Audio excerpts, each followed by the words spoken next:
Untuk upgrade CVT yang paling berpengaruh khususnya untuk puli depan ya. Nah kalau untuk puli belakang nanti kita kapan-kapan lah. Kalau misalnya kalian suka dengan upgrade CVT dan tontonan video ini banyak ya, saya akan bocorkan lagi untuk upgrade CVT belakang. Oke teman-teman, bergabung lagi dengan saya. Kita semua tahu cara kerja CVT itu seperti apa. Jadi bagian fumble itu jika dia kecepatan awal, fumble-nya itu bagian depan mengecil dan bagian belakang dia membesar ya, seperti ini. Jadi tenaga awalnya enak, kemudian setelah kencang dia akan posisinya seperti ini. Nah nah kita bicara masalah upgrade CVT ya. Jadi di sini saya ada bahan, ini saya pasang. Jadi ini ada poros engkol ya, saya potong, saya pasang. Nah seperti yang kita tahu semuanya di video-video lain teman yang lainnya masalah upgrade CVT, terutama yang bagian kerok-kerok ya. Nah ini bagian yang dikerok. Nah di sini saya sudah kerok. Rencananya sih supaya tenaganya itu naik yang tarikan atasnya. Dan kemudian apa yang terjadi? Nah, kejadiannya itu ternyata bagian ini tidak tersentuh. Nah, perhatikan ya teman-teman, ini sampai mentok. Nah, itu tidak tersentuh. Jadi kalian bisa lihat dari sini ya, perhatikan, tidak tersentuh bro. Nah, ini sudah mentok di atas. Ini Vario ya, CVT Vario. Bosnya masih yang asli. Ya bagian dalamnya, saya nggak ganti-ganti. Ini nggak nyentuh. Jadi percuma aja kalau kita sampai runcing ini ya. Percuma, dia nggak nyentuh juga di bagian ini. Dan hasilnya juga tarikannya yang menurut yang saya tahu ya, itu tarikannya hanya nambah 5 km per jam. Ini untuk Vario ya. Pengaruhnya itu sama dengan sliding ya, jadi roller sliding. Seperti pada gambar roller sliding, sama pengaruhnya. Jadi kalau mau main aman, mending nggak usah dikerok, pakai roller sliding aja karena pengaruhnya sama. Dan kita berbicara masalah upgrade CVT yang paling berpengaruh. Nah, kita akan bahas di sini. Kalau kita mau lebih tarikannya atasnya lebih tinggi lagi dari biasanya, naik 10 km per jam, bahkan bisa sampai 20, bertambah sampai 20 km per jam. Itu barulah kita kerok bagian ini. Nah, tapi setelah dikerok mentok aja mas bro kayak gini. Nah, gimana caranya supaya dia lebih berpengaruh? Caranya yaitu perhatikan di sini, fumble jika tertekan, dan di bagian jarak dari ini jika jaraknya sama dengan diameter fumble, sama aja. Contohnya seperti ini. Ini tertutup rapat ya. Nah, dia standarnya itu seperti ini ya. Rumah roller ini sudah saya bubut ya, saya sudah bubut. Jadi standarnya itu seperti ini. Nah, perhatikan di sini ya, dia seperti ini standarnya. Nah, bagaimana caranya supaya fumble itu bisa ke atas? Otomatis bagian ini kita buat lebih ngepres. Nah, yaitu dengan mengubah sudut bagian ini. Kenapa harus diubah sudutnya? Ya, kenapa harus diubah sudutnya? Tapi bagian atas ini nggak usah dikeruk bagian ini di atasnya. Jadi yang diubah itu bagian dalam sininya, dan bagian ini kita potong. Nah, itu untuk memaksimalkan gaya mainnya ke bawah. Jadi panjangnya dari mainnya dari atas ke bawah. Nah, kita potongnya di sini dan mengubah sudutnya. Nah, itulah baru berpengaruh. Nah, kalau misalnya kita potong aja bagian sini, kita nggak usah ubah sudutnya, bisa juga, tapi tarikan bawah akan ngempos karena Kalau di sini dipotong, otomatis pambel yang di bawah di situ nggak terlalu ngecil, itu ya. Nah, kalau ini kan sudah saya bubut nih, ini juga sudah dipotong. Nah, ini 13 derajat ya. Nah, hasilnya seperti ini, kecil banget. Nah, jadi tarikan bawah enak. Oke. Nah, oke, jadi percuma aja kalau kita krok-krok bagian di sini. Kalau dia mentok di bawah sini, jadi dia nggak bakalan nekan karena mentok. Nah, walaupun upgrade sudah 180 cc, 200 cc, metik kalian tetap aja larinya ya gitu-gitu aja.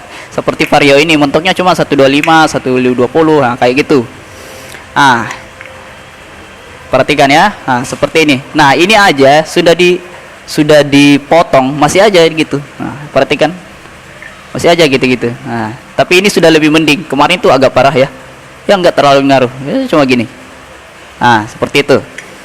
Nah, begitu tadi caranya jika kalian mau berpengaruh banget. Nah, kemudian kalau kalian kalau nggak mau ribet bisa potong aja bagian ini ya. Jadi ini juga bagus kalau kita modif.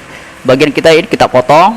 Jadi bagian ini otomatis akan lebih mendekat ke sana. Jadi pembeli akan ngepres. Nah, hasil dari bubutan ini, oke, hasilnya itu seperti ini.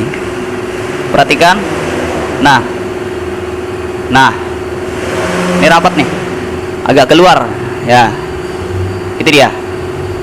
Nah, jadi dari standar seperti ini, ya, seperti ini. Ya, standarnya seperti ini. Jadi kayak gini. Nah. Oke, jadi bisa dibayangin aja tarikannya mungkin ya naik 30 km per jam. Ya, itu perkiraan aja ya.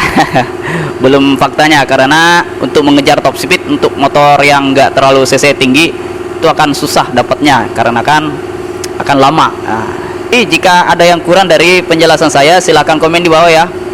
Jadi kuncinya adalah agar dia lebih ngepres aja kalau untuk tarikan atas. Nah, kalau untuk tarikan bawah, kalian harus membuat di sini sudutnya lebih agak runcing. Nah, itu untuk tarikan bawah. Kalau untuk tarikan atas, bagian ini kalian dekatkan, itu aja. Jadi simple aja. Nah, kemudian rumah roller ini nggak akan ke bawah, nggak akan menekan terlalu ke bawah jika roller bagian ini, rumah roller bagian ini kalian belum kikis. Nah, saran saya jangan terlalu sudutnya jangan terlalu terlalu kayak gini. Usahakan dia agak gini ya, ikuti aja alurnya yang standarnya. Jadi yang bagian pembatasnya aja itu yang dicopot. Nah, gitu aja ya, karena kalau terlalu yang terjadi adalah roller kalian akan cacat dikarenakan bertemu dengan yang bagian runcing ini. Nah, seperti itu ya.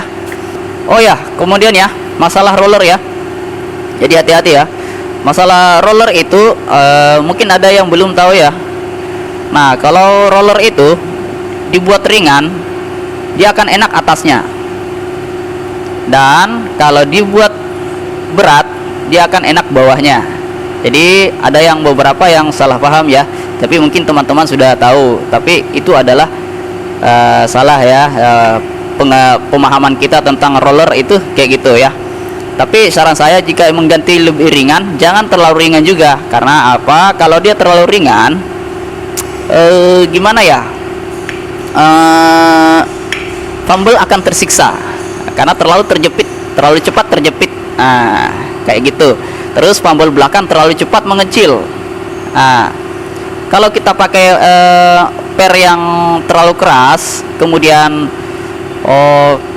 yang bagian ini terlalu ringan, nah, bahkan terlalu ringan daripada biasanya ya. Jadi kita bayangin aja jika roller itu terlalu ringan banget. Nah, kira-kira dia bisa terlempar sampai di sini nggak? Padahal per pulinya itu menekan keras, jadi dia nggak mau kalah. Nah, padahal rollernya ringan. Nah, jadi kalau terlalu ringan dia nggak bagus juga. Nah, seperti itu. Apalagi motor yang sudah upgrade tenaga, ngapain terlalu ringankan lagi? Jangan terlalu ringan ya. Karena apa? Mesinnya sudah besar tenaganya. Jadi walaupun dengan roller yang agak berat, mesin itu masih gampang untuk melemparnya. Jadi nggak perlu ganti roller yang terlalu ringan banget gitu ya.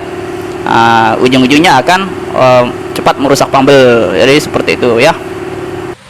Nah, kemudian untuk teman-teman yang pernah melakukan pengganjalan ring, itu oke juga, tetapi ada yang salah paham ya.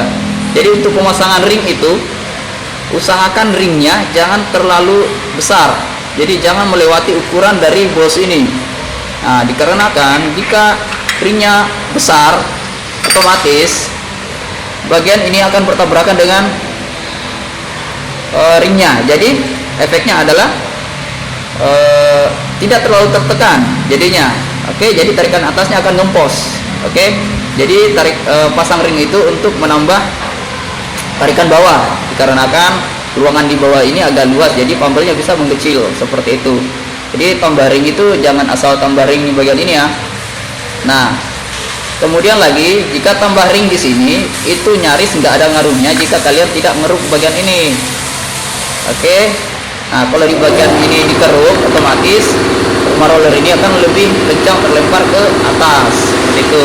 Jadi kalau tambah ring wajib keruk bagian ini. Oke, ngaruh memang, tapi hanya dikit. Oke, seperti itu.